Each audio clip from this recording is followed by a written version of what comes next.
ಇವತ್ತು ಆಕ್ಷನ್ ಮಾಡಿರೋ ವೀಡಿಯೋ ತೆಗಿಯೋಕ್ಕಾಗಿಲ್ಲ, ಯಾಕಂದರೆ ನಮ್ಮ ಮಂಡಿಗೆ ಗಾಡಿ ಬಂದಿಲ್ಲ, ಬೇರೆ ಕಡೆ ಎಲ್ಲ ಬಂದಿದೆ. ಗಾಡಿನೇ ಕಮ್ಮಿ ಆಗಿದೆ ಮಾರ್ಕೆಟಲ್ಲಿ, ರೇಟು ಜಾಸ್ತಿ ಆಗಿದೆ. ಕ್ವಿಂಟಲ್ಗೆ 5,000 ಓಡ್ತಿದೆ ದಪ್ಪ ಈರುಳ್ಳಿ.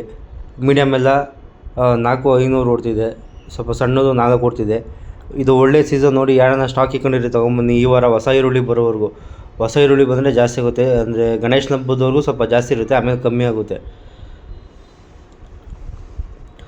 ಈ ಈರುಳ್ಳಿ ಬಂದು 2,125, ಇದು 2,200. ಕೆಂಪು ಚೀಲ ಇದೆಯಲ್ಲ ಅದು 150, ಇದು 200.